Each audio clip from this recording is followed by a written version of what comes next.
बोलिए वृंदावन बिहारी लाल की, राधा रानी सरकार की जय। आइए, हमारे इस यूट्यूब चैनल पर आप सभी भक्तों का स्वागत है। आज का हमारा विषय है गीता के रहस्यात्मक जो चैप्टर हैं, जो मुख्य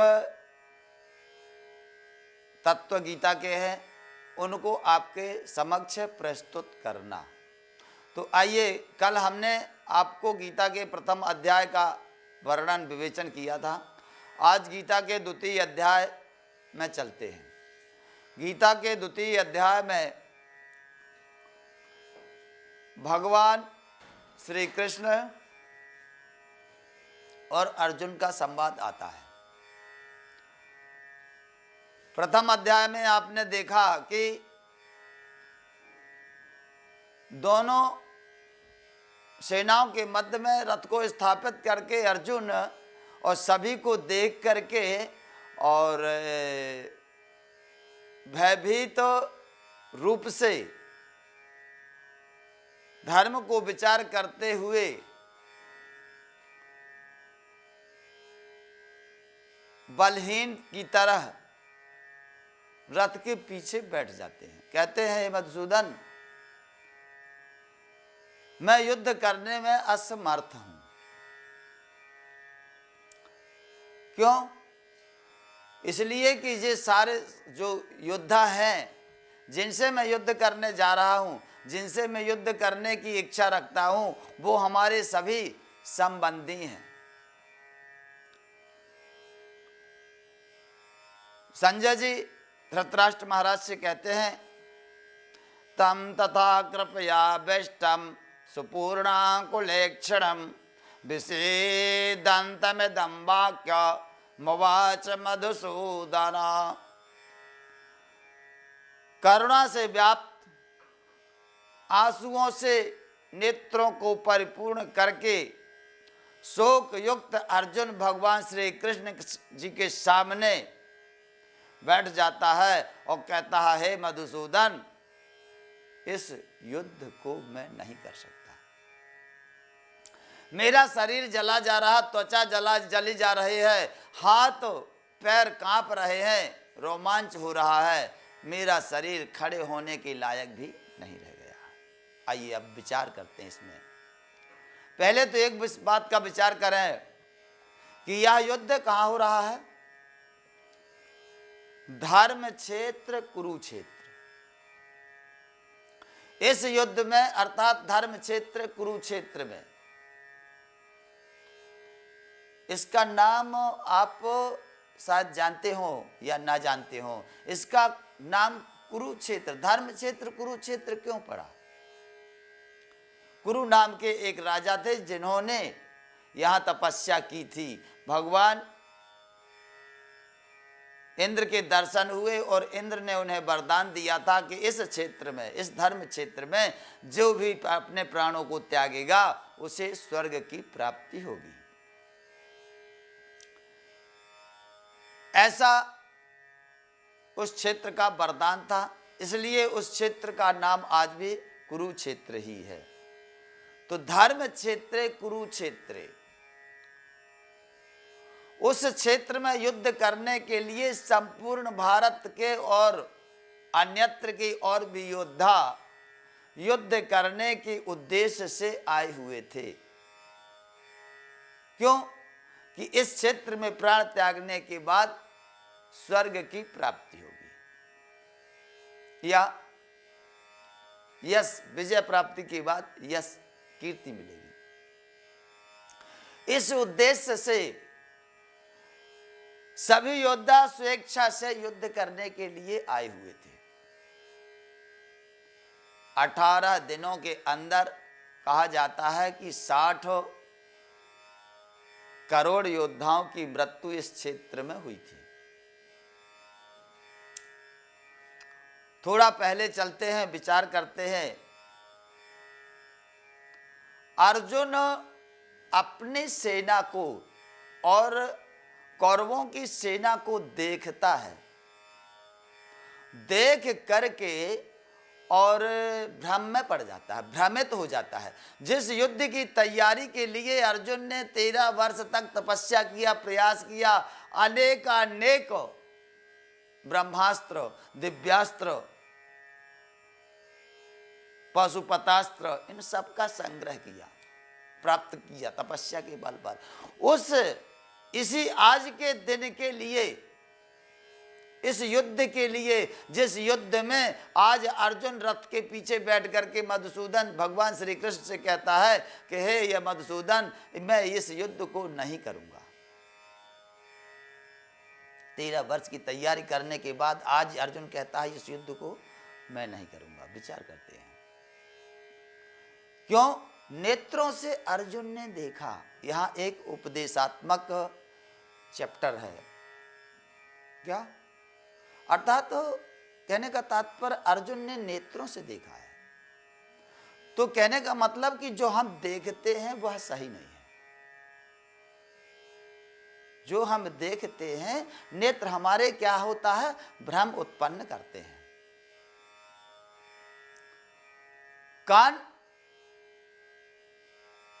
कान से जो हम सुनते हैं और नेत्रों से जो देखते हैं,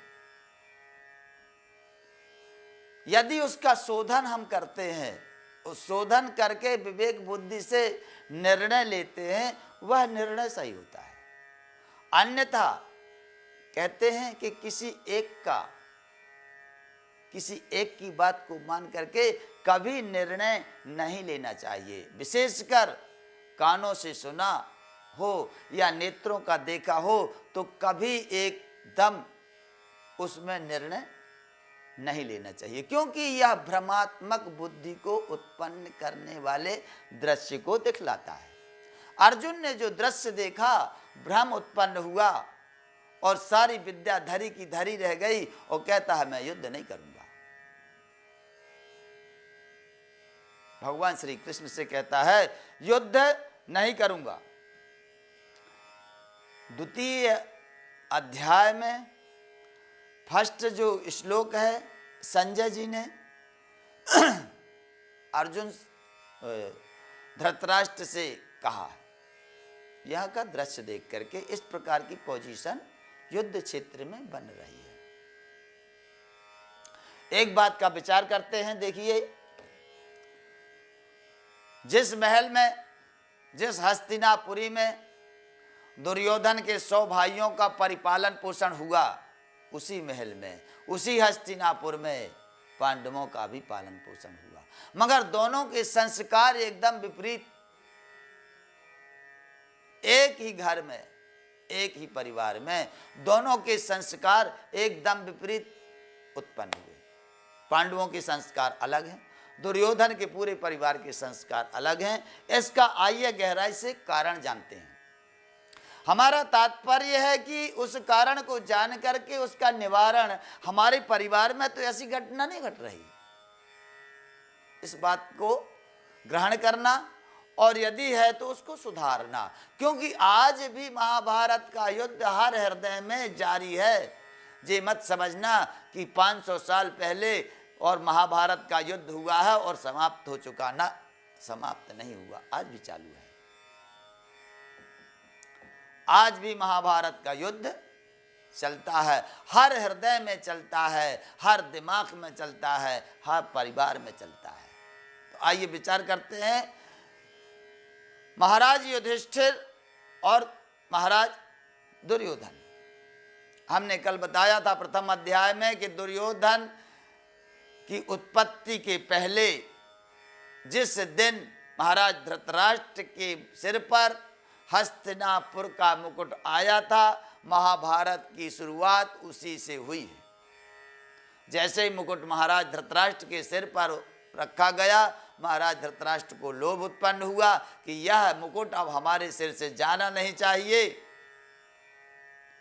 उनका साथ देने वाला उन्हें कोई नहीं दिखा। इस विचार में इससे सहमत ना तो विदुर जी थे, ना भीष्म पितामह थे, ना उनके अन्य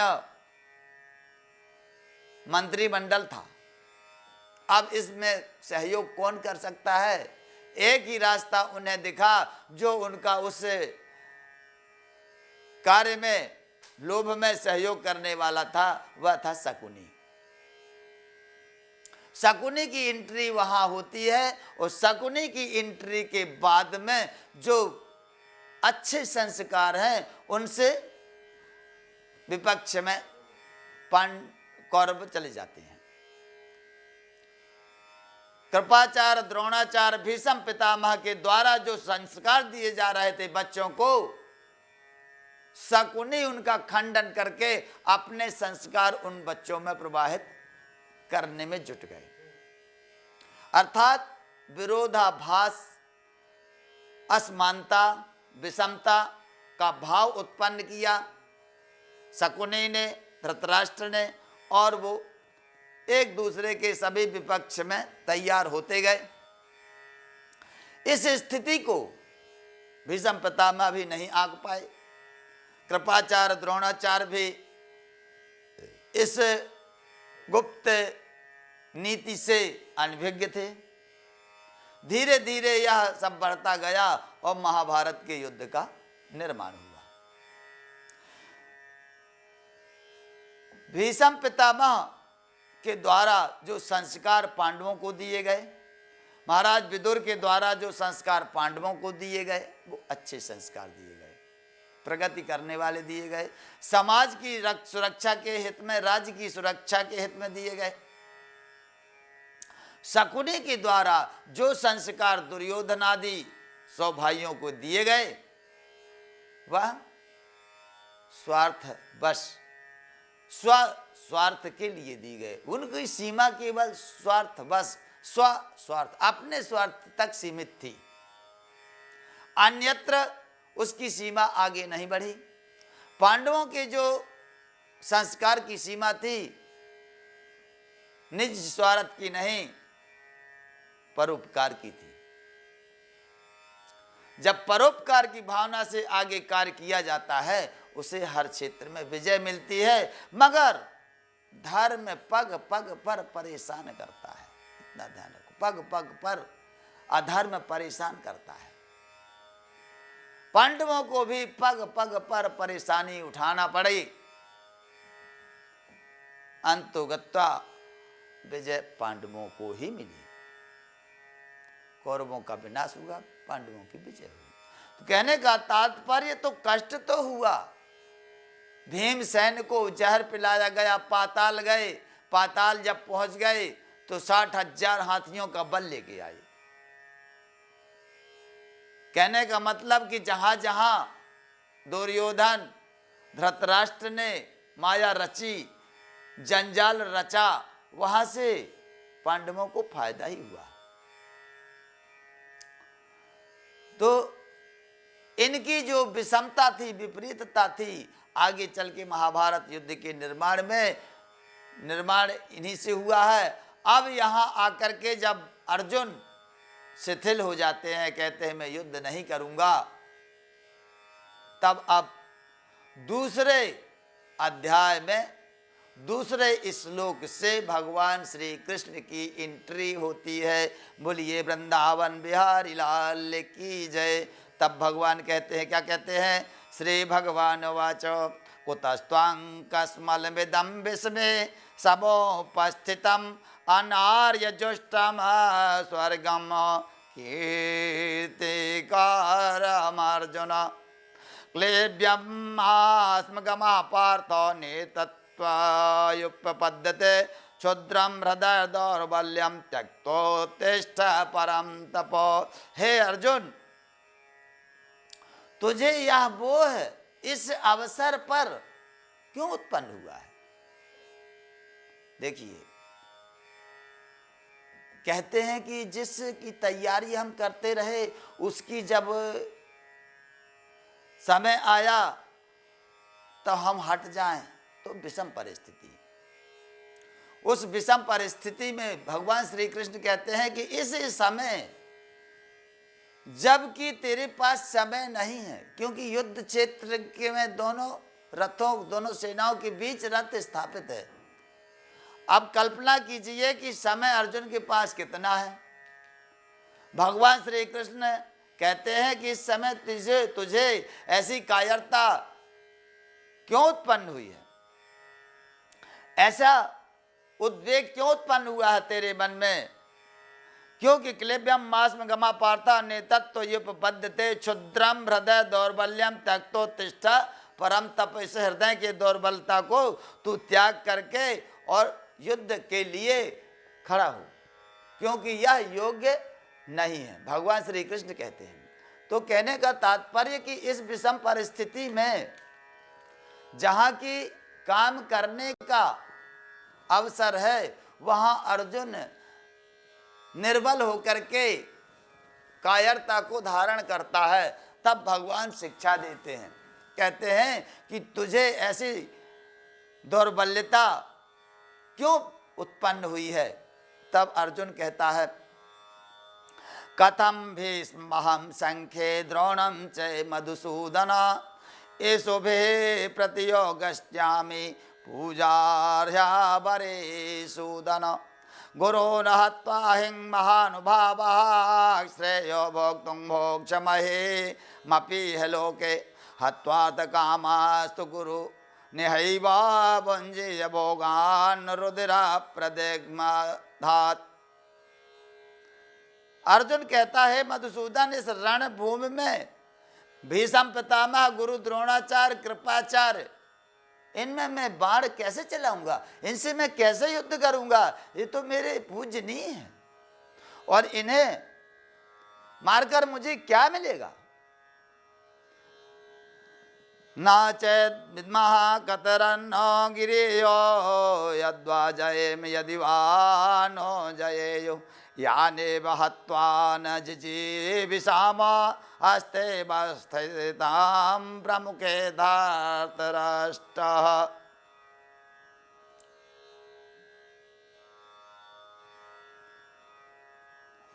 जिनको मारकर हम जीना भी नहीं चाहते, मान लीजिए महान आदरणीय भीष्म पितामह, गुरु द्रोणाचार्य, कृपाचार्य और भी जो हमारे बंधुगण हैं, इनको मारकर हमें क्या मिलेगा और इनको मार करके हमें जीने से क्या प्रयोजन है। कार्पण्य दोषोपहत स्वभावा प्रक्षामि त्वं धर्म सम्मूढ़ चेता यक्षेविषान्यश्चितं रोहितन में शिष्यास्ते हंसादिमा त्वं प्रपन्नम। इसलिए कायरता रूप दोष से उपहत हुए स्वभाव वाला अर्जुन, क्या कायरता को धारण करने वाला अर्जुन अब क्या कहता है, यक्षेविषा निस्तम रोहितन में शिष्यस्तेहं सादिमा त्वं प्रपन्नम। अर्जुन अब क्या जाता,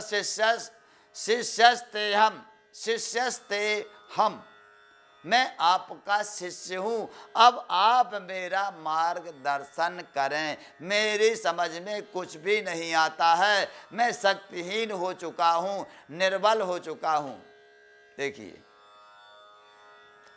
हम कुछ भी ग्रहण तभी कर पाएंगे जब हम अपने आप को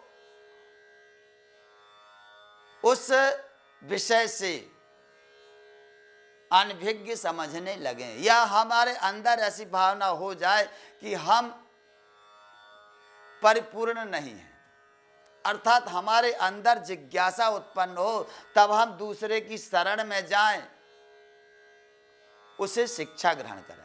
अब यहाँ अर्जुन कहता है कि मैं आपका शिष्य हूँ, अब मेरा आप मार्गदर्शन कीजिए, क्योंकि अब मेरा ना तो बल है और ना मेरी कुछ समझ में आ रहा है, मुझे क्या करना चाहिए। युद्ध के बाद में या युद्ध के पहले के परिणामों को भी मैं नहीं जानता, जीत करने के बाद भी मैं नहीं जीना चाहता, मैं भ्रमित हूँ, आप मेरी सहायता करो। अर्जुन की अंतरात्मा में जिज्ञासा उत्पन्न हुई कुछ जानने की, भगवान श्री कृष्ण से। जब जिज्ञासा उत्पन्न होती है जानने की, जिज्ञासा कब उत्पन्न होती है, जिस विषय का हमको थोड़ा ज्ञान हो और उसका हम आगे का ज्ञान ग्रहण करना चाहें तो जिज्ञासा होती है। जिस विषय का हमको बिल्कुल भी ज्ञान ना हो उस विषय में हमारी जिज्ञासा नहीं उत्पन्न होगी, क्योंकि हम जानते ही नहीं है। कोई भी व्यक्ति किसी की भी जिज्ञासा तभी उत्पन्न होगी जब वह उस विषय को थोड़ा बहुत जानता हो। उस विषय को थोड़ा बहुत जान करके और उसको पूर्ण जानने की उसे जिज्ञासा उत्पन्न होगी कि मैं इतना जानता हूँ मगर मुझ में कुछ भी परिवर्तन नहीं आया, मैं कुछ भी बदलाव नहीं आया, मैं इसको और आगे जानूं। तब वह उस विषय में अंदर ग्रहण करने के लिए उत्सुक होकर के गुरु के पास जाएगा। जिसको जो थोड़ा बहुत जान करके और उसी को पूर्ण मान लेता है और अपने आप को स्वयं को विद्वान समझने लगता है, वह नास्तिक होता है, वह नास्तिक हो जाता है, वह श्रद्धावान विश्वास पात्र नहीं हो सकता। उसके अंतरात्मा में नास्तिकता सवार हो जाती है, वह नास्तिक हो जाता है। क्यों? एक बात ध्यान दीजिए, एक संसार में कोई भी ऐसा विषय नहीं है जिसका पूर्ण ज्ञान कोई एक व्यक्ति प्राप्त कर सके। मैं यदि चाहूं कि मैं शास्त्रों का ज्ञाता हूं तो मैं बुद्धिहीन हूं, ऐसा सोच भी नहीं सकता, क्योंकि शास्त्र इतने हैं। मैं कहूं कि मैं ज्योतिष का पूर्ण ज्ञाता हूं, मेरा ज्योतिष विषय था और है, मैं कहूं कि ज्योतिष का पूर्ण ज्ञाता हूं, तो ज्योतिष में 40,000 ग्रंथ हैं। 40,000 ग्रंथों का अध्ययन करते करते 40 जन्म लेने पड़ जाएंगे तो भी पूरा ना होगा। किसी भी शास्त्र को, किसी भी विषय को मैं कहूं कि मैं पूर्ण अध्ययन कर चुका हूं, उस विषय का पूर्ण ज्ञानी हूं, तो बात झूठ है। ऐसा कोई नहीं है जो पूर्ण ज्ञान प्राप्त कर सके किसी एक विषय का। कहने का तात्पर्य कि विद्या का जो अहंकार करता है, जो कहता है कि मैं पूर्ण ज्ञानी हूं, वह ज्ञानी नहीं है, वह नास्तिक है। तो अर्जुन, विद्या कब मिलती है? जब हमारे अंदर जिज्ञासा उत्पन्न होती है। उस जिज्ञासा उत्पन्न होती है, जिज्ञासा के बाद में हमारे अंदर जब दीनता आती है, जब हम अपनी गलती को स्वीकार कर लेते हैं। ये 3 चीजें यदि आपके अंदर हैं तो आपके उन्नति के रास्ते सदैव खुले हैं। पहले अंतरात्मा में किसी वस्तु को जानने की जिज्ञासा हो। यदि आपने गलती की है तो गलती को स्वीकार करने की क्षमता हो, क्योंकि हर व्यक्ति के अंदर यह नहीं रहती है। हर व्यक्ति यही सोचता है कि मैंने तो गलती की ही नहीं है, मुझे आरोप लगाया जा रहा है ना। गलती आप शास्त्र के मत से शोधन करो, किसी की मत मानो, अपना निर्णय सबकी सुनो, उसको शोधित करो शास्त्र से। उस शोधन करने के बाद में निर्णय पर जाओगे तो आपका निर्णय सटीक होगा। उस निर्णय को पलटने की आवश्यकता नहीं पड़ेगी। दूसरे से यदि सलाह लोगे, उसका शोधन शास्त्र सम्मत नहीं है, तो आपका जो निर्णय होगा, दूसरों को बताया जो निर्णय होगा, वह घातक भी हो सकता है और लाभदायक भी हो सकता है। निश्चय नहीं है कि घातक है या लाभदायक है। और शास्त्र का जो शोधित किया हुआ आपका निर्णय होगा, वह आपके लिए हितकर ही होगा। यह पूर्ण गारंटी, सुरक्षा सब कुछ रहती है इसमें। तो अर्जुन पूर्ण रूप से भगवान की शरणागत होकर के कहता है, हे मधुसूदन, हे कृपा निधान, अब मैं आपका शिष्य हूं, आप मेरे गुरु हैं। क्या कहता है अर्जुन? अब मैं आपका शिष्य हूं और आप मेरे गुरु हैं। अब आप मेरा उचित मार्गदर्शन करें, मुझे क्या करना चाहिए। अर्जुन में दीनता आ जाती है, अर्जुन ने कुछ जानने का उत्सुकता आ जाती है, उसे जिज्ञासा उत्पन्न होती है, शरणागति को प्राप्त करता है। आगे अर्जुन कहता है, नये प्रपश्यामि ममानुद्याक्षत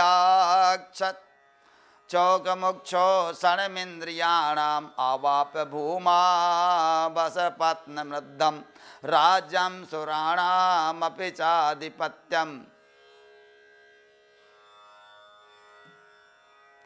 अर्जुन कहता है कि हे मधुसूदन, इस निष्कंटक राज्य को पा करके, देवताओं का राज्याधिकार भी पा करके, मैं ऐसा नहीं देखता कि मुझे सुख प्राप्त होगा। मेरी इंद्रियां सूखी जा रही हैं और मेरा मन जो है उद्विग्न शोक युक्त है। इस स्थिति में मैं आपकी शरण ग्रहण करता हूं। संजय जी फिर धृतराष्ट्र से कहते हैं, एवं मुक्ता ऋषिकेशम गुडाकेशा परम तपो न योत्न इति गोविंदा मुक्ता तोष्णी बभूवः। तमोवाच ऋषिकेशः प्रहसन्निव भारता सेनयो रुभयोर्मध्ये विषेदन्तमिदं वचाः। दो श्लोक संजय जी महाराज धृतराष्ट्र से बताते हैं। क्या बताते हैं कि संजय कहते हैं कि हे राजा, निद्रा को जीतने वाला अर्जुन अंतर्यामी भगवान श्री कृष्ण से इस प्रकार हाथ जोड़ करके कह करके और चुप हो जाता है। तब दोनों सेनाओं के मध्य में खड़े हुए भगवान श्री कृष्ण अर्जुन को समझाते हुए और आगे वचन बोलते हैं। क्या बोलते हैं? भगवान कहते हैं, असोचानन्न सोचस्त्वं प्रज्ञावादांश भाषते गतासून गतासूश्च नानुशोचन्ति पंडिताः नात्वेवाहं जातु नासं न त्वं नेमे जनाधिपाः नैव चैवं न भविष्यामः सर्वे वयमतः परम्।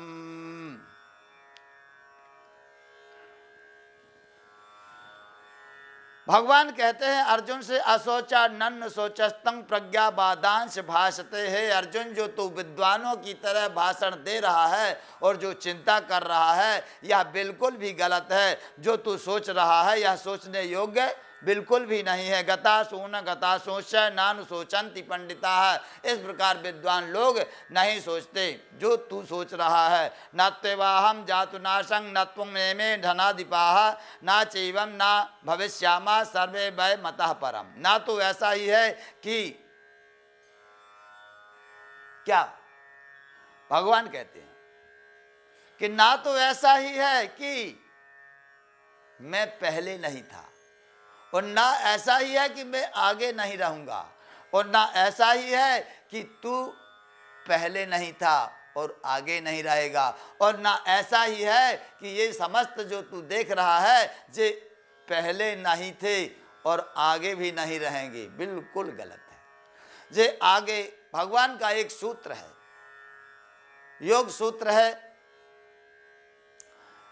कि जो आदि में है और अंत में है वह मध्य में भी है और जो आदि में नहीं है अंत में नहीं है वह मध्य में भी नहीं है।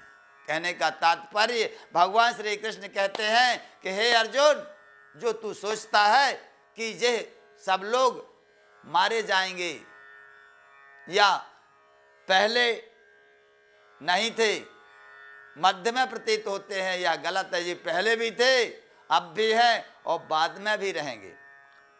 देहिनोऽस्मिन् यथा देहे कौमारं यौवनं जरा तथा देहाय देहांतर प्राप्तिर्धीरस्तत्र न मुह्यति। भगवान कहते हैं अर्जुन, देहिनोऽस्मिन् यथा देहे कौमारं यौवनं जरा। जिस प्रकार यह देह कौमार युवा और वृद्धापन को प्राप्त करती है और इसी प्रकार यह जीव है जो आत्मा है, एक शरीर के बाद कर्पणों की तरह दूसरे शरीर को प्राप्त करता है। यह तो सनातन है, निर्विकार है, निराकार है, अनादि है। यह कभी ऐसा नहीं है कि इसका नाश होने वाला है। इस विषय में धीर पुरुष को, ज्ञानी पुरुषों को कभी चिंतित नहीं होना चाहिए। मात्रा स्पर्शांत कौन्तेय शीतोष्ण सुख दुखदा आगमा पायनो नित्यात् अस्तास्तितिक्षस्व भारत। हे कुंती पुत्र, सर्दी गर्मी और सुख दुख को देने वाले इंद्रिय और विषय संयोग जो भोग हैं वो विनाशशील है, उनका विनाश होता है, वो अनित्य है।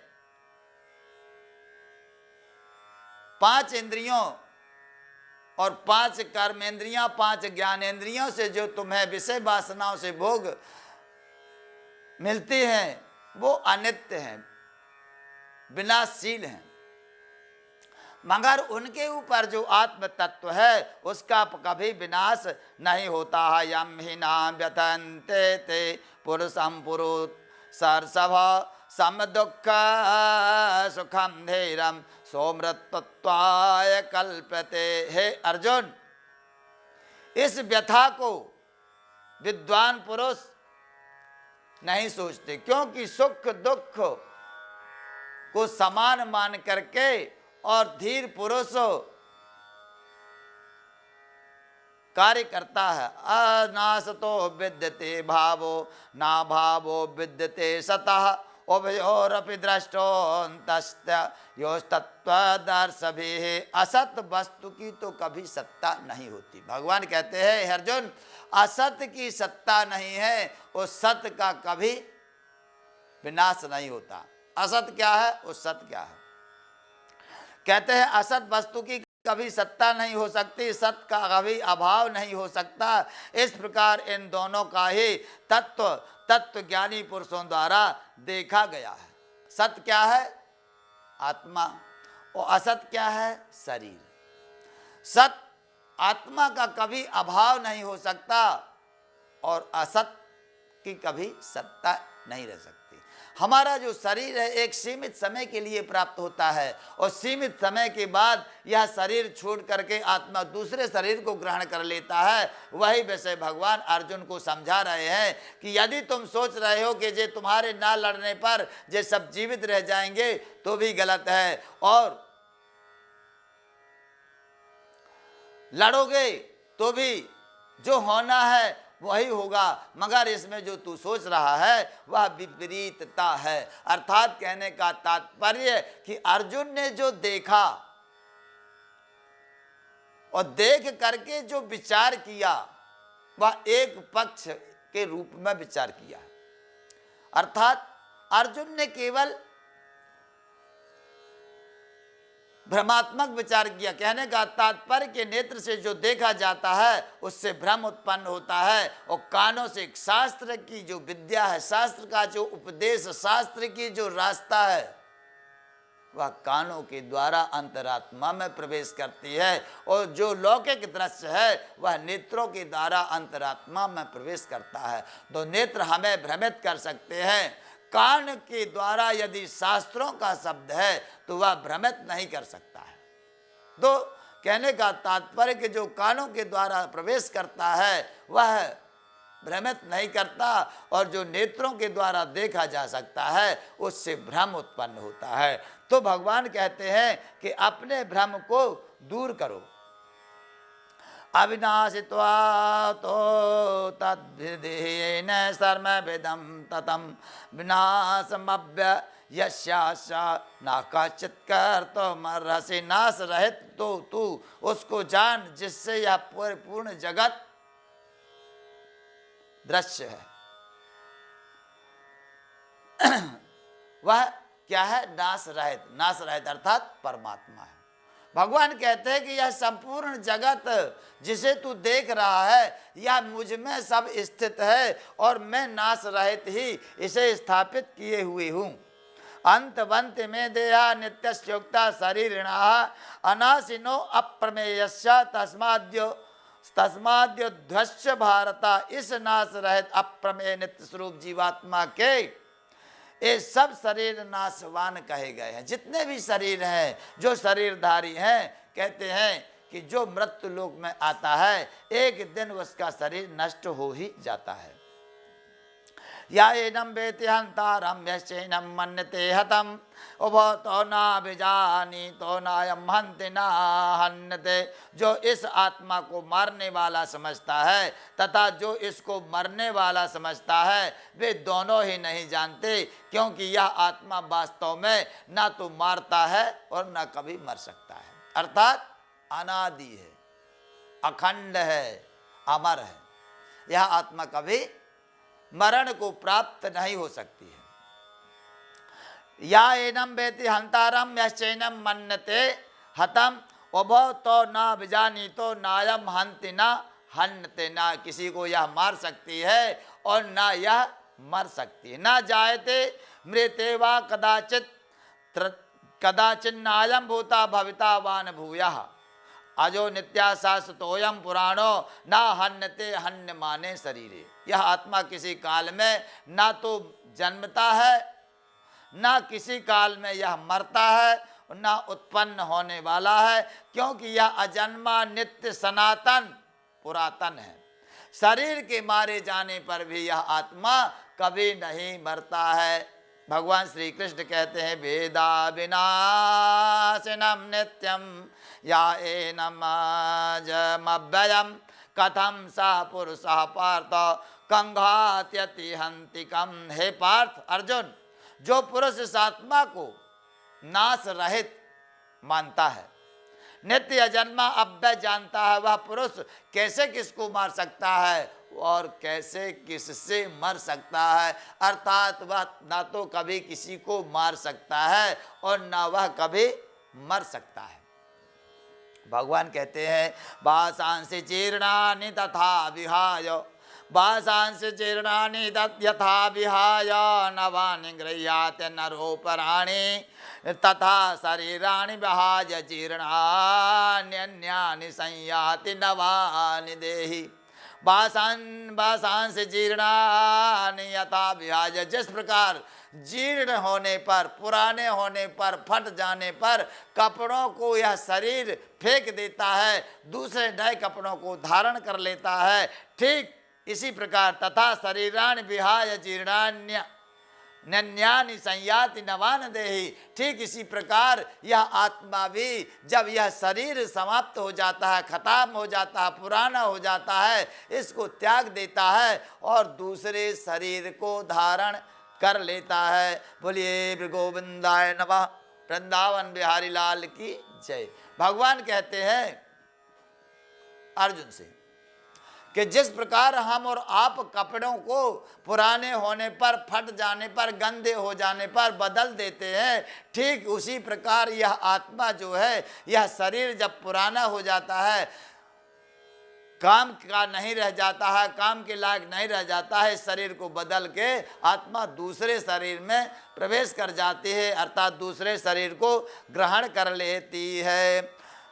नैनम छिदन्ति शस्त्राणि, भगवान कहते हैं नैनम छिन्दन्ति सहस्राणि नैनम दहति पावकाः ना चैनम क्लेदयन्त्यापो ना शोष्यति मारुताः। अर्जुन, नैनम छिदन्ति शस्त्राणि, इस आत्मा को शस्त्र काट नहीं सकते। नैनम दहति पावकाः, अग्नि इस आत्मा को जला नहीं सकती। ना चैनम क्लेदयन्त्यापो ना शोष्यति मारुताः, ताप इसको भस्म नहीं कर सकता और हवा इसको सुखा नहीं सकती। अच्छेद्यो मदाहयो अयम क्लेद्यो शोषयेव च नित्यः सर्वगता स्थाणुर चलोयम सनातनः। भगवान कहते हैं आया अछेद्य है, आत्मा अदाह है, अक्लेद्य है, निसंदेह अशोष है, तथा यह आत्मा नित्य सर्वव्यापी अचल स्थिर और सनातन है, यह कभी नष्ट होने वाली नहीं है। अव्यक्तो अव्यया आयामचन्त्यो मविकार्यो अयमुच्यते तस्मादेवं विदित्वं नानुशोचितो मर्हसि। यह आत्मा अव्यक्त है, यह आत्मा अचिंत है और यह आत्मा विकार रहित कहा गया है। इसमें किसी प्रकार का विकार प्रवेश नहीं करता है। इस आत्मा को उपर्युक्त प्रकार से जानकर तू शोक करने योग्य बिल्कुल भी नहीं है, अर्थात तुझे शोक नहीं करना चाहिए। इस प्रकार भगवान श्री कृष्ण अर्जुन को समझा रहे हैं। अथ चैनम नित्य जातम नित्यम वा मन्य से मृतम। अब दूसरी तरह से समझा रहे हैं। भगवान नाना प्रकार के उदाहरण देकर के घुमा फिरा के चारों तरफ से अर्जुन को समझा रहे हैं। अभी तक उन्होंने समझाया कि यह आत्मा अमर है, इसको मरने वाली नहीं है,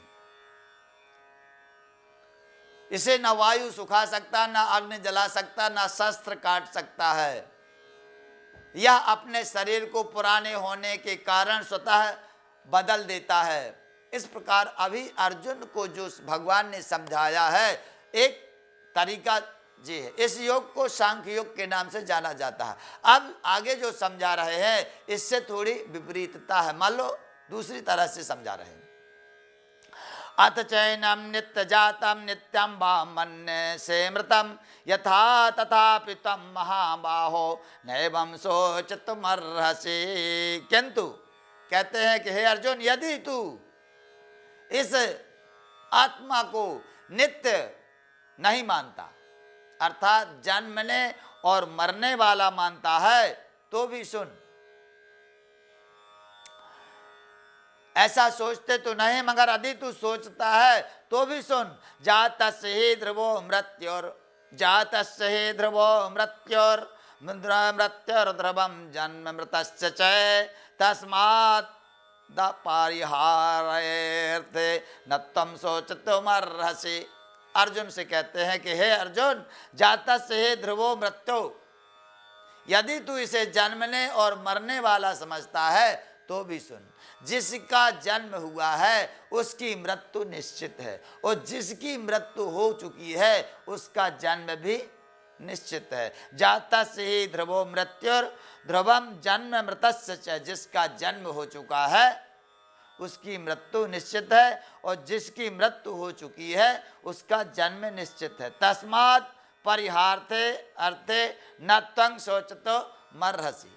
इसलिए इस विषय में इस प्रकार से भी सोचने योग्य बिल्कुल भी नहीं है।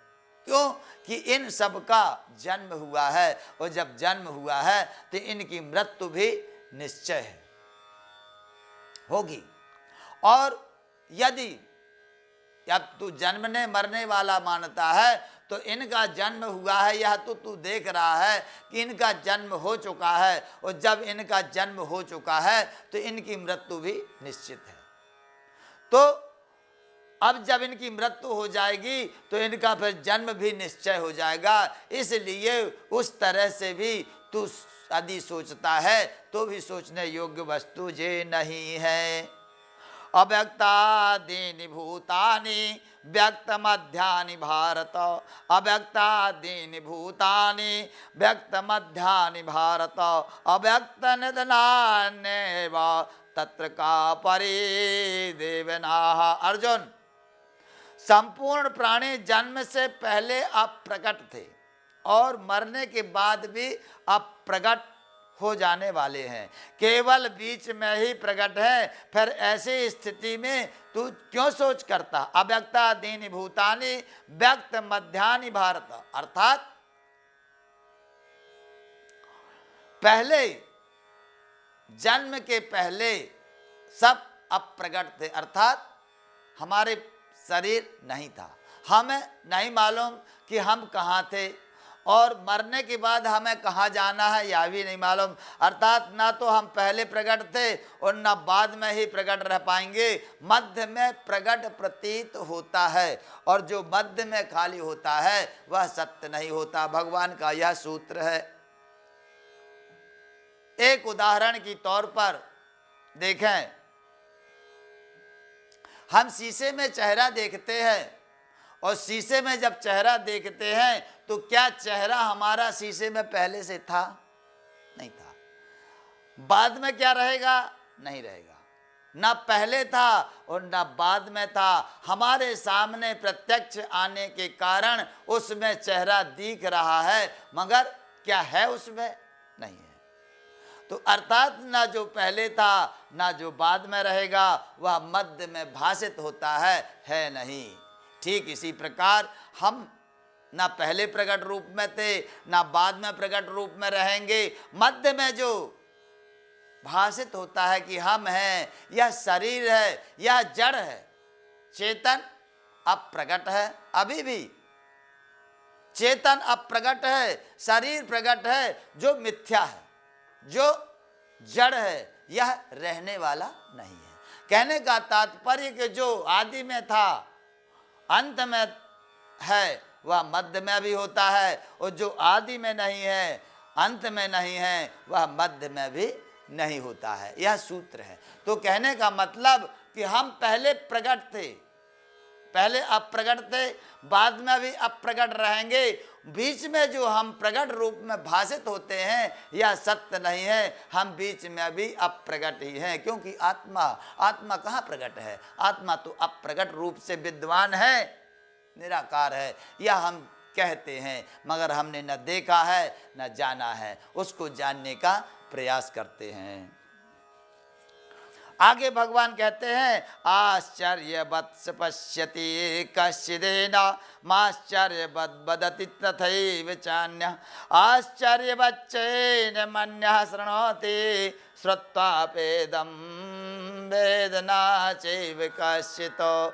कोई एक पुरुष ही इस आत्मा को आश्चर्य की तरह देखता है, कोई एक ही कभी मालूम करने की कोशिश करता, सब मालूम करने की आत्मा कौन है, कहाँ है, इसको जानने की कोशिश सब नहीं कर पाते।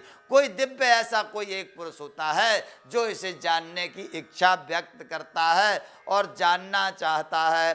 देहि नित्यम बद्धेयो बंधे नित्यम बद्ध अयम देहि सर्वस्य भारत तस्मात् सर्वाणि भूतानि न तम शोचतुमर्हसि। हे अर्जुन, यह आत्मा सबके शरीर में सदा ही अबद्ध है। भगवान कहते हैं अर्जुन, यह आत्मा सभी के शरीर में स्थायी रूप से, सभी प्राणियों के शरीर में अबद्ध के रूप में विराजमान है। इसका वध कभी किसी के द्वारा भी नहीं किया जा सकता है। इस कारण यह संपूर्ण प्राणियों के लिए शोक करने के योग्य बिल्कुल भी नहीं है।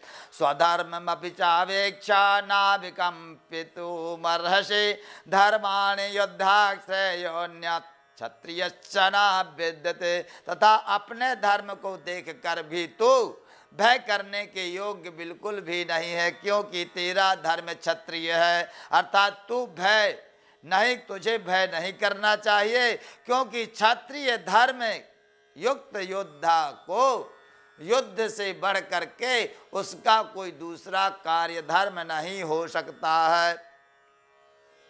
इस प्रकार भगवान श्री कृष्ण अर्जुन को समझा रहे हैं। यद्रक्षया चोपपन्नम स्वर्गद्वारमुपावृतं सुखिनः क्षत्रियाः पार्थ लभन्ते युद्धमीदृशम्। अर्जुन से कहते हैं, अर्जुन यदि तू युद्ध में जीतता है, विजय को प्राप्त करता है, तो यह भूमंडल का, पृथ्वी का सुख भोगेगा, और यदि दगा धोखा तू मारा जाता है तो स्वर्ग को जाएगा, स्वर्ग का सुख तुझे प्राप्त होगा। नाथ चेतत्वमिदं मम धर्मं संग्रामं न करिष्यसि ततः स्वधर्म कीर्ति च हित्वा पापम वापस्यसि। कहते हैं भगवान, हे अर्जुन, यदि तू युद्ध नहीं करता तो क्या होगा?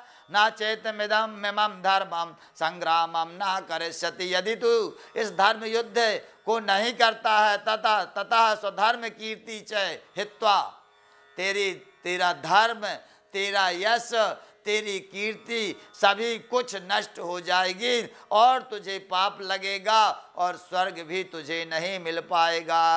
अकीर्तिम चापि भूतानि कथयिष्यन्ति ते व्ययाम संभावितस्य च कीर्ति मरणादतिरिच्यते। भगवान कहते हैं, अर्जुन, और वह कीर्ति तेरे लिए मरण से भी अधिक विशाल होगी। अर्थात इस अपकीर्ति को मत ग्रहण कर और युद्ध करने के लिए तो तैयार हो जा। भयाद्रणादुपरतं मश्यन्ते वा महारथा येषां च त्वं बहुमतो भूत्वा यास्यसि लाघवम्। और जिनकी दृष्टि में तू पहले सम्मानित होकर सब लघुता को प्राप्त होगा, वे महारथी लोग तेरी हंसी उड़ाएंगे, खिल्ली उड़ाएंगे। अर्थात जहाँ तुझे सम्मान मिलता था वहाँ सम्मान ना मिल करके तुझे बारंबार अपमानित होना पड़ेगा, और वह तुझे अपकीर्ति जो मिलेगी वह मरण से भी बढ़कर होगी। अवाच वादांश बहोन् वदिष्यन्ति तवाहिताः निन्दन्तस्तव सामर्थ्य ततो दुःखतरं नु किम्। अर्जुन, तेरे बैरी तेरे सामर्थ्य की निंदा करेंगे, तुझे बहुत से ना कहने योग्य वाक्य बोलेंगे, जिस दुख को तू सहन नहीं कर पाएगा। हतो वा प्राप्स्यसि स्वर्गं जित्वा वा भोक्ष्यसे महे तस्मात् उत्तिष्ठ कौन्तेय युद्धाय कृतः निश्चया। इसलिए या तो तू युद्ध में मारा जाकर के स्वर्ग को प्राप्त होगा, या युद्ध में जीत करके और विजय श्री का लाभ उठा करके और पृथ्वी का सुख भोगेगा। यही तेरे लिए उचित है और तुझे युद्ध के लिए तैयार हो जाना चाहिए। सुख दुखे समे कृत्वा लाभ लाभो जया जयौ ततो युद्धाय युज्यस्व नैवं पापम वाप्स्यसि। अर्जुन से भगवान कहते हैं, सुख दुखे समय कृत्वा, सुख दुख को समान मान करके, हानि लाभ को समान मान करके, जय पराजय को समान मान करके, और तू युद्ध के लिए खड़ा हो, युद्ध कर, और जो भी प्राप्त होगा तेरे लिए शुभ होगा। ऐसा ते विता सांख्ये विद्योगे तुमाम शृणो बुद्धिया योक्ते यया पार्थ कर्म बंधम प्रहास्यसि। भगवान श्री कृष्ण कहते हैं अर्जुन से, ऐसा ते अविहिता सांख्ये बुद्धिर योगे तुमाम शृणो।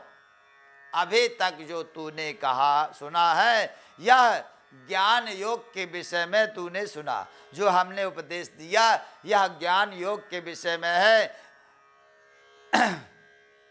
अब तू इसे कर्म योग के रूप में धारण कर और श्रवण कर। बुद्धिया युक्तो या पार्थ कर्म बंधम प्रहास्यसि। जिसके सुनने मात्र से, जिसके ग्रहण करने से तू कर्म के बंधनों से मुक्त हो जाएगा, ऐसा भगवान श्री कृष्ण ने अर्जुन से कहते हैं। अब कर्म योग के विषय में इसी को अभी तक जो बताया है वह सांख्य योग के विषय में बताया है, ज्ञान योग के विषय में बताया है। अब आगे जो बता रहे हैं वह कर्म योग के। नेहा विक्रम नाशोस्ति प्रत्यवायो न विद्यते स्वल्पमप्यस्य धर्मस्य त्रायते महते भवात्। इस नेहा विक्रम नाशोस्ति प्रत्यवायो न विद्यते, इस कर्म योग के में आरंभ का अर्थात बीज का नाश नहीं होता, उल्टा फल रूप दोष भी नहीं लगता, बल्कि इस कर्म योग रूप धर्म का थोड़ा सा भी साधन जन्म मृत्यु से रक्षा करने वाला होता है। वह कर्म योग क्या है सुनिए।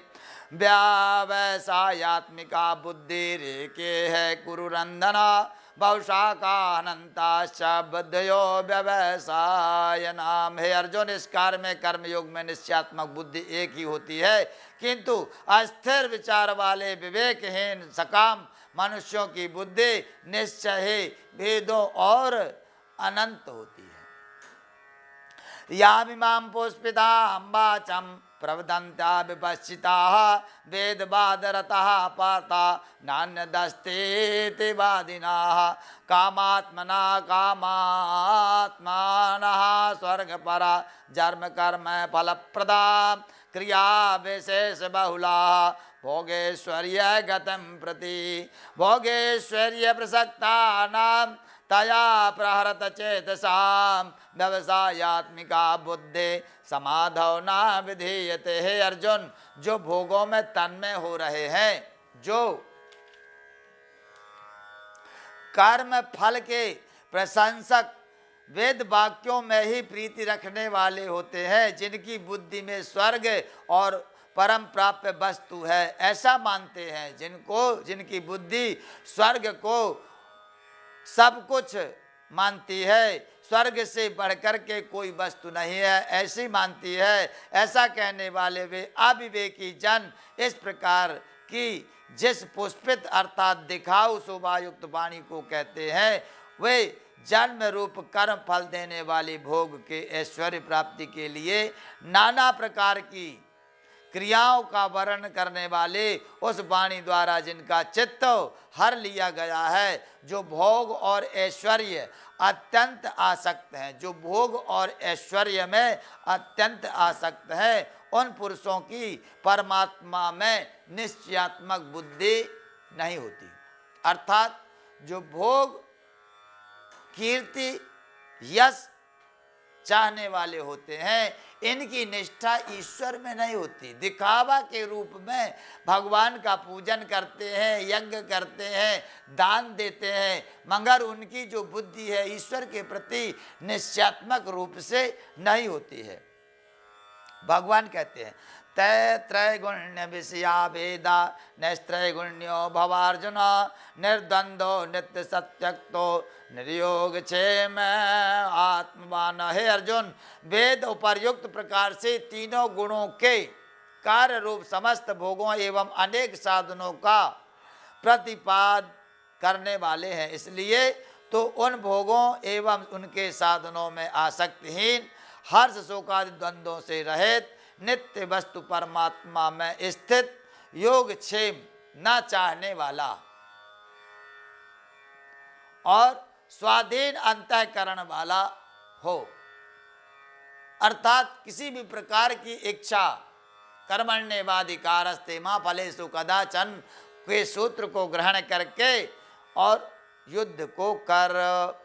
यावान अर्थोदपाने सर्वथा संप्लुतोदके तावान सर्वेषु वेदेषु ब्राह्मणस्य विजानता। सब ओर से परिपूर्ण जलाशय के प्राप्त हो जाने पर छोटे जलाशय में मनुष्य का जितना प्रयोजन रहता है, ब्रह्म को तत्व से जानने वाले ब्राह्मण का समस्त वेदों में उतना ही प्रयोजन रह जाता है। अनेक शास्त्रों को पढ़ने का हमारा प्रयोजन परमात्मा को प्राप्त करना है, और जिसे परमात्मा की प्राप्ति हो जाती है उसे इन शास्त्रों से फिर कोई लेना देना नहीं रह जाता है। वही भगवान कहते हैं कि सब कुछ जान लेने के बाद में, भगवान को जान लेने के बाद में इनसे आपकी आसक्ति जिस प्रकार समाप्त हो जाती है, प्रयोजनहीन हो जाते हैं, उसी प्रकार तू समझ करके और युद्ध को कर। कर्मण्येवाधिकारस्ते मा फलेषु कदाचन मा कर्म फल है तुर्भुर्मा ते संगो अस्त्वा कर्मणि। भगवान कहते कर्मण्येवाधिकारस्ते, कर्म तू कर, तेरा काम करने का अधिकार है, फल देने का अधिकार मेरा है, तो वह फल मैं तेरे को दूंगा। तू तो केवल युद्ध कर, कर्म कर, आगे फल की इच्छा को तू त्याग दे। जो तू सोच रहा है कि मैं नहीं जानता कि मैं युद्ध में विजयी होऊंगा या पराजय को प्राप्त करूंगा, उससे तुझे कुछ भी लेना देना नहीं है। योगस्था कुरु कर्माणि संगं त्यक्त्वा धनंजय सिद्ध सिद्धयो समो भूता समत्तम योगी उच्यते। हे धनंजय, तू आसक्ति को त्याग कर तथा सिद्धि और असिद्धियों में समान बुद्धि रख करके स्थित हो और अपने कर्तव्य कर्मों को कर। समत्व योग ही सर्वश्रेष्ठ है। जो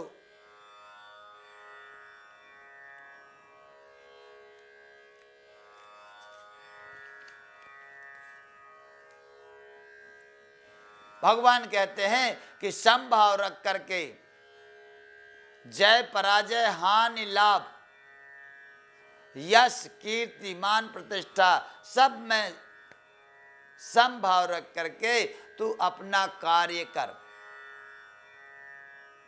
एक बात तो अभी या भगवान का संवाद है, इसको पूरा कर दें।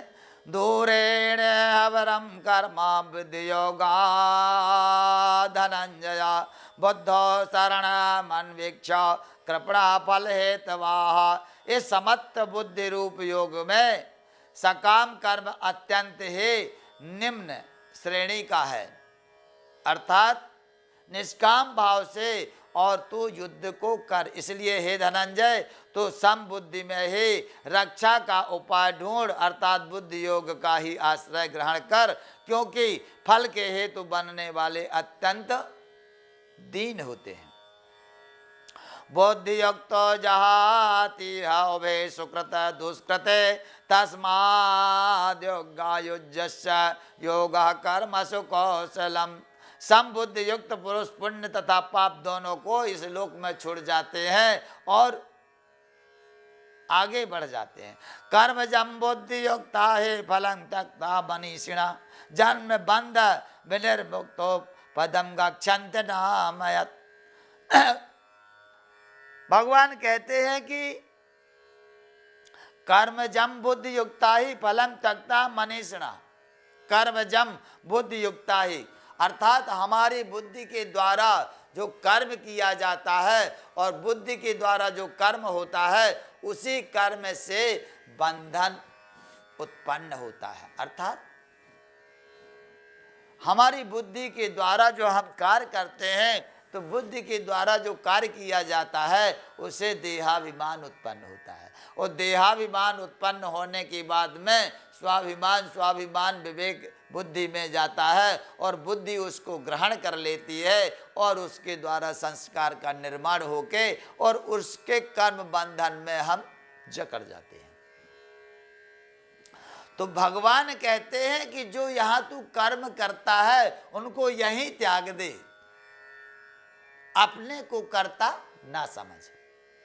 तेरा कर्म है कार्य करने का, तू कर रहा है, उसके फल की इच्छा को त्याग दे और जब फल की इच्छा को त्याग देगा तो उस कर्म के बंधन से तू मुक्त हो जाएगा। उसे ग्रहण नहीं करेगा तो नहीं मिलेगा। कोई वस्तु हम रास्ते में जा रहे हैं, कोई वस्तु हमें पड़ी दिख गई, उसे हम उठाएंगे ग्रहण करेंगे तब तो वह हमें मिलेगी, और हम नहीं उठाना चाहते ग्रहण नहीं करना चाहते तो नहीं मिलेगी। उसका यदि मान लीजिए हम रास्ते में जा रहे किसी का पर्स मिला, पर्स में रुपये हैं, रुपये हम निकालेंगे तो रुपये निकालेंगे तब वो रुपयों का फल हमें मिलेगा, उसको खर्च करेंगे तो वह फल है, रुपये मिले वह फल है। मगर जब हम उसे ग्रहण नहीं करेंगे तो ना तो हमें उस रुपयों का ज्ञान होगा, ना पर्स का ज्ञान होगा और ना हमें उससे कोई लेना देना है और ना हम उसके फल में ना आसक्ति है और ना बंधन है। बंधन तब होगा जब हम उसे ग्रहण करेंगे। तो भगवान अर्जुन से कहते हैं तू तो कर्म करता चल और कर्म के फल को त्याग, उसके फल को मत सोच। तेरा क्षत्रिय धर्म है युद्ध करने का, तू युद्ध कर रहा है, बस इतना बहुत है तेरे लिए, इतना मान ले। आगे का तू सब कुछ त्याग दे। ऐसा त्यागने से उस कर्म फल के बंधन से तू मुक्त हो जाएगा, क्योंकि यह युद्ध है। युद्ध में, युद्ध का तात्पर्य होता है हिंसा। युद्ध में क्या होता है? परोपकार थोड़ी होता है, युद्ध में हिंसा होती है। यूक्रेन और क्या बोलते हैं रूस, युद्ध चल रहा है, कितनी हिंसा हो रही, कितने सैनिक मारे जा रहे, प्रजा भी मारी जा रही, सब मारे जा रहे हैं। तो युद्ध में कोई परोपकार नहीं होता है, हिंसा ही होती है।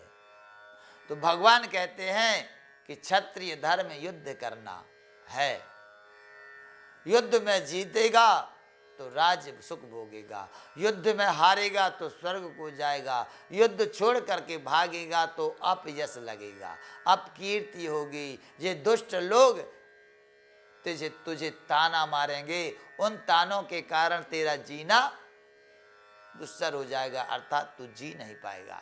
अर्थात युद्ध के लिए तू खड़ा हो जा। कर्म जम बुद्धि युक्ता ही फलम त्यक्ता मनीषा, कर्म तो कर और कर्म के बंधन से मुक्त होकर के कर्म के फल को त्यागता चल।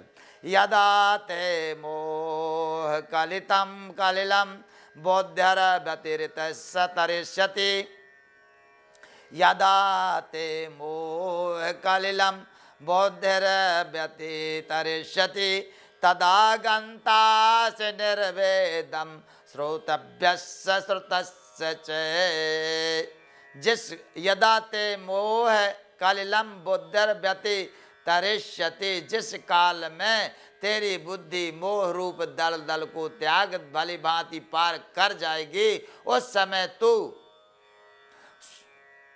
इस सभी से मुक्त हो जाएगा, परलोक को प्राप्त कर जाएगा।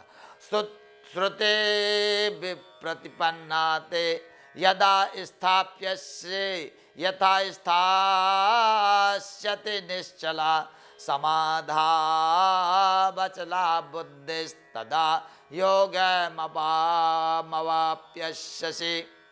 भांति भांति के वचनों को सुनने से विचलित हुई तेरी बुद्धि जब परमात्मा में अचल और स्थिर होकर के ठहर जाएगी, तब तू योग को प्राप्त हो जाएगा, अर्थात तेरा परमात्मा में नित्य योग हो जाएगा, संयोग हो जाएगा। इस प्रकार भगवान श्री कृष्ण अर्जुन को समझाते हैं।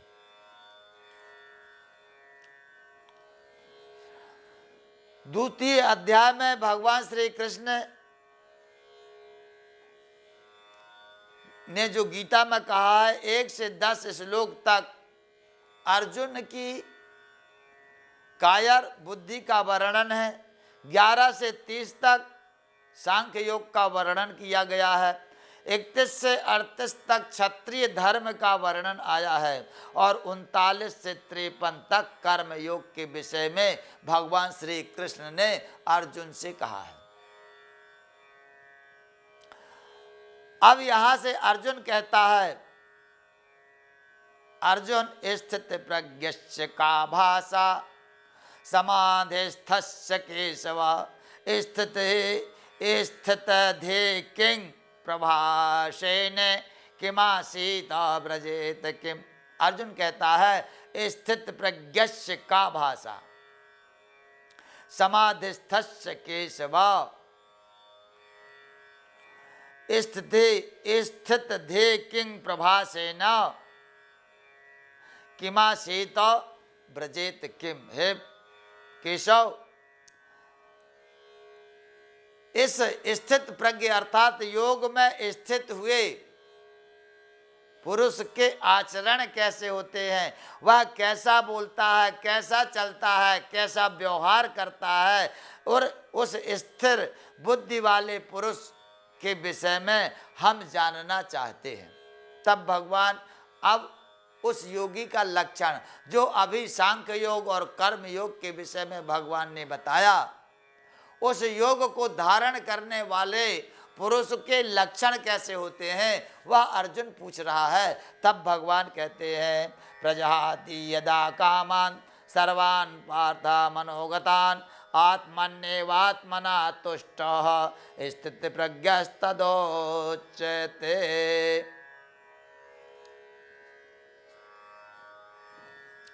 भगवान कहते हैं, अर्जुन, यह स्थित प्रज्ञ प्रजहाति यदा कामान सर्वान् पार्थ मनोगतान, यह अपने संपूर्ण इंद्रियों को समेट लेता है। आत्मन्येवात्मना तुष्टा स्थित प्रज्ञस्तदोच्यते, और वह अपनी आत्मा में ही संतुष्ट हो जाता है, अर्थात आत्म दर्शन करने में वह संतुष्ट रहता है।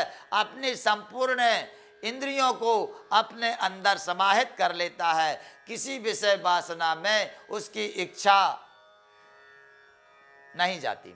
दुखेष्वनुद्विग्न मनः सुखेषु विगता स्पृहा वीत राग भय क्रोधा स्थितिर्मुनिरुच्यते। दुखेष्वनुद्विग्न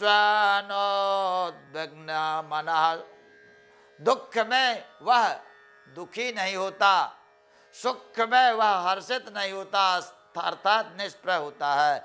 वीत राग भय क्रोध, भय और क्रोध उसके अंदर नहीं होते, वह सभी में स्थित हो जाता है, अर्थात किसी भी दुख सुख शीत लाभ हानि इनका उसे किसी प्रकार से कोई प्रभाव फर्क नहीं पड़ता।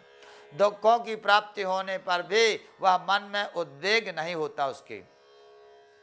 यत्र सर्वत्रान्वेषणस्तत्प्राप्य शुभाशुभम नाभिनंदति नाद्वेष्टि तस्य प्रज्ञा प्रतिष्ठिता। जो पुरुष सर्वत्र स्नेह रहित, सभी में से स्नेह रहित हो जाता है और लाभ और हानि में वह सब में समान भाव से स्थित रहता है। यदा संगरते चायम कुर्मंगानि सर्वथा इंद्रियाणि इंद्रियार्थेभ्यस्तस्य प्रज्ञा प्रतिष्ठिता। वह संपूर्ण इंद्रियों को अपने में समेट लेता है, जिस प्रकार कछुआ अपने अंगों को अपने शरीर के अंदर समेट लेता है, उसी प्रकार वह स्थित प्रज्ञ पुरुष योगी अपनी संपूर्ण इंद्रियों को अपने शरीर के अंदर ही समेट लेता है और वह स्थिर हो जाता है। विषयाभिनिर्वर्तन्ते निराहारस्य देहिनाः रसवर्जं रसोप्यश्च परम दृष्टा निवर्तता। इंद्रियों के द्वारा विषयों को ग्रहण न करने वाले उस पुरुष के भी केवल विषय तो निवृत्त हो जाते हैं, परंतु उनमें रहने वाली आसक्ति से वह भी निवृत्त नहीं हो पाता है। इस स्थित प्रज्ञ पुरुष की तो आसक्ति भी परमात्मा में साक्षात्कार के रूप में और निवृत्त हो जाती है। यत तो रस्य कौन्तेय पुरुषस्य विपश्चिता इंद्रियाणि प्रमाथीनि हरन्ते प्रसभं मनाः। हे अर्जुन, आसक्ति का नाश न होने के कारण ए प्रमथ स्वभाव वाली इंद्रियां यत्न करने पर भी बुद्धिमान पुरुष को अपनी ओर खींच लेती हैं, बलात्कार के रूप में खींच लेती हैं। तानि सर्वाणि संयमा युक्ता आसीत् तन्मत्पराः बसे ही यस्येन्द्रियाणि तस्य प्रज्ञा प्रतिष्ठिता। इसलिए साधक को चाहिए कि वह उन संपूर्ण इंद्रियों को अपने बस में करके अपने अंदर समाहित कर ले और चित्त में स्थित करके भगवान में ध्यान के रूप में और स्थित हो जाए। ध्यायतो विषयान् पुंसा संगस्ते सुपजायते संगात् संजायते कामा कामत् क्रोधो विजायते। विषयों का चिंतन, भगवान कहते हैं कि विषयों का चिंतन नहीं करना चाहिए। विषयों के चिंतन करने से, विषयों का उल्लेख करने से विषयों का चिंतन होता है और विषयों के चिंतन से आसक्ति उत्पन्न होती है और उस आसक्ति में विघ्न पड़ने से क्रोध उत्पन्न होता है और क्रोध उत्पन्न होने से विवेक नष्ट हो जाता है। क्रोधात् भवति सम्मोहः सम्मोहात् स्मृति विभ्रमाः स्मृति भ्रंशात् बुद्धिनाशो बुद्धिनाशात् प्रणश्यति। क्रोध के कारण मोह उत्पन्न होता है और मोह के कारण मति भ्रमित हो जाती है और मति भ्रमित होने के कारण बुद्धि का नाश हो जाता है और बुद्धि नष्ट हो जाती है तो वह पुरुष अपनी स्थिति से नीचे गिर जाता है। राग द्वेष अभियुक्त सो विषयान् इंद्रियश्चरान् आत्मवशैर्विधेयात्मा प्रसाद मधिगच्छति। परंतु अपने अधीन किए हुए अंतःकरण वाले पुरुष की सभी इंद्रियां स्थिर हो जाती हैं, वह राग द्वेष से रहित हो जाता है, सभी विषयेंद्रियों को अपने में समेट करके और प्रसन्नता पूर्वक भगवत रूप में स्थिर हो जाता है।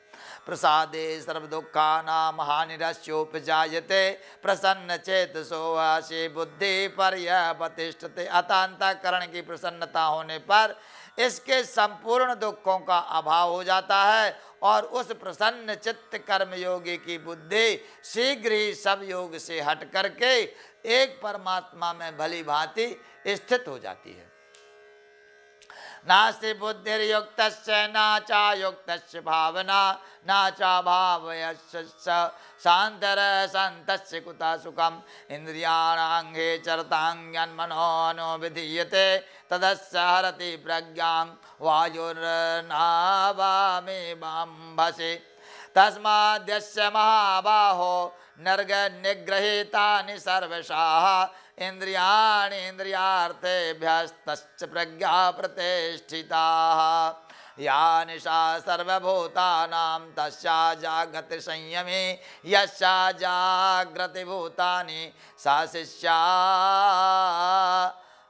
सा निशा पश्यतो मुने अपूर्यमाणमचलं प्रतिष्ठं समुद्रमापा प्रविशन्ति यत्तद्वत् कामायं प्रविशन्ते सर्वे सा शान्तिमाप्नोति न कामकामी विहाय कामान्य सर्वान् पुमाश्चरति न स्पृहा निर्ममो निरहंकारा सा शान्तिर्मधिगच्छति एषा ब्राह्मी स्थिता प्रज्ञा पार्थनयनां प्रापश्यं विमुह्यति स्थित्वात् सामन्तकालेऽपि ब्रह्मनिर्वाणं रक्षति।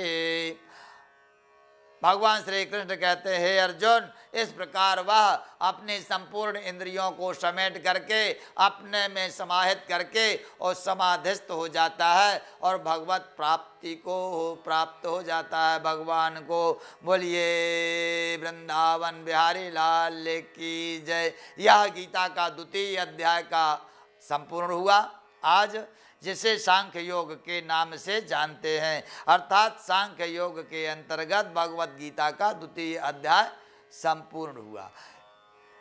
हमारे इस YouTube चैनल को आप सब्सक्राइब करें और आगे शेयर भी करें, बेल घंटी भी बजाएं, ताकि आपको आगे आने वाले वीडियो को के नोटिफिकेशन आपको प्राप्त होते रहेंगे और नित्य गीता एवं अन्य शास्त्रों से जुड़ा हुआ अनेक रहस्यात्मक ज्ञान शास्त्रों का आपको यहाँ से प्राप्त होता रहेगा। तो हमारे इस वीडियो को सब्सक्राइब करके वेलकम बटन दबा के और शेयर करें, ताकि आपके अन्य साथी भी इसका लाभ उठाएं। धन्यवाद।